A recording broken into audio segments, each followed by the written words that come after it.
I'm the chief executive. I've worked with my fellow directors to create a brilliant strategy. I will now tell him what to change to make my brilliant strategy work. I'm a manager. She's told me what I need to change to make her brilliant strategy work. I'll now tell him what to do. I'm a member of staff. He's told me I've got to change. I don't know why, so I won't. As chief executive, I decide which way to steer the ship. I then get him to make it happen. As a manager, I work out how best to make change happen. And then I get him to do it. I can't be trusted to think for myself, so he tells me what to do. I just ignore him.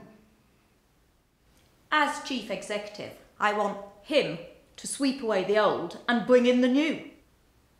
As a manager, I want him to break old habits. What's wrong with how we've always done things? If it ain't broke, why fix it? As chief executive, I tell him not to let up on performance for a second. Onwards and upwards with every change.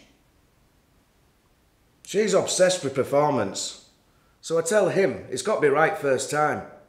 If it ain't right first time, he's on me back about performance. So I just go back to how we've always done it, and everyone's happy. As chief executive, I work on a need-to-know basis. When I think he needs to know about a change, I tell him. As a manager, I don't tell him about change till the last possible moment, so he doesn't get worried or annoyed. He keeps me in the dark. That makes me worried and annoyed. I just smile and nod and wait for it all to blow over. As chief executive, I often wonder why he's so bad at making change happen. As a manager, I often wonder why she's so keen on change, and he's so against it.